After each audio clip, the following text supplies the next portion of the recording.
If you want to learn philosophy, a beginner's reading list seems like a perfectly neutral place to start. You crack open a book and the learning begins. But that neutral shape is often a disguise.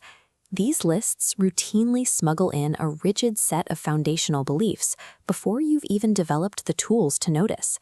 Take the philosopher Michael Huemer. On one prominent reading list for beginners, his work appears an impossible 3 separate times. He is the entry point that gets you through the door, the midpoint that takes you deeper, and the ultimate capstone of the entire curriculum. Huemer's entire framework runs on a single intellectual tool called phenomenal conservatism. In plain terms, it means using your intuition as the ultimate judge of truth. If something seems correct, it warrants belief. As a demolition tool, this intuition is ruthlessly effective. Huemer uses it to shatter inherited structures, like the social contract. If someone demands your money under threat of force, your intuition flags them as a criminal. If a private citizen can't do it, he argues, a government can't do it either. Wielding that kind of intellectual acid feels incredibly liberating.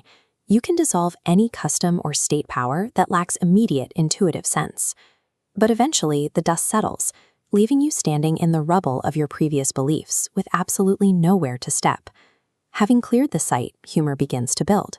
He uses the exact same tool, his subjective intuition, to construct a rigid libertarian worldview. Highly specific modern sensibilities, the idea that self-ownership feels obvious, or that free market property rights seem hair, are no longer treated as local cultural feelings. They are promoted to objective moral facts of the universe. The corrosive acid used to tear down the building has been poured into the dirt and relabeled as solid bedrock. This framework relies entirely on the currency of seemings. It has no mechanism to interrogate where a feeling came from, to ask why a specific idea seems obvious to a modern mind but was unimaginable to an ancient one, without spending a coin from a different currency, like history or sociology. Because it lacks those tools, the system is incapable of questioning its own provenance. This maneuver, the unmarked promotion, is a structural trap that has governed human logic for centuries. This exact laundering operation is the founding glitch of the entire modern Enlightenment, dating back to the 17th century. René Descartes set out to find absolute certainty. His weapon of choice was a demand for clear and distinct perception. He used this rigorous skepticism to doubt the scholars of his day, the physical body, and eventually the entire physical universe out of existence. This left Descartes in the vacuum of the cogito. He had stripped away everything until nothing remained except his own isolated, doubting mind. Trapped in the void, Descartes used that exact same internal perception to prove the existence of God. Then he called upon God to guarantee that those internal perceptions were accurate in the first place. The father of modern logic built a massive philosophical empire on a circular argument. He took the subjective wrecking ball that dissolved the world, handed it a divine warranty, and laundered it into objective reality. Rejecting Enlightenment rationalism doesn't save you from the trap. Alasdair MacIntyre, a modern critic of the Enlightenment, proved how easily the mechanism ensnares its opponents.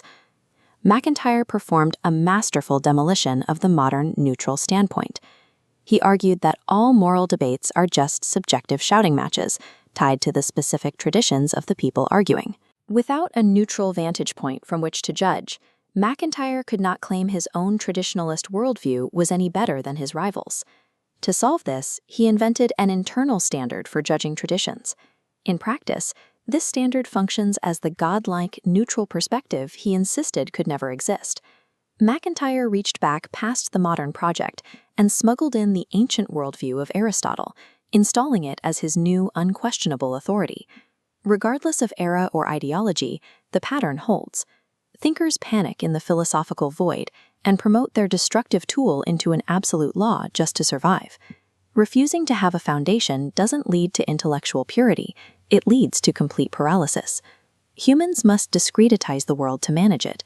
A physicist holds a variable constant to measure against it. A judge reaches a verdict. We require a provisional foundation to act. Descartes, MacIntyre, and Huemer were justified in laying down a working halt. Trusting clarity to get started, or reasoning from within a tradition, are practical ways to build. Reification occurs when we forget we laid the plank ourselves. We convince ourselves we've discovered an eternal stratum of immovable stone when we've actually just stopped looking at the tool in our hands.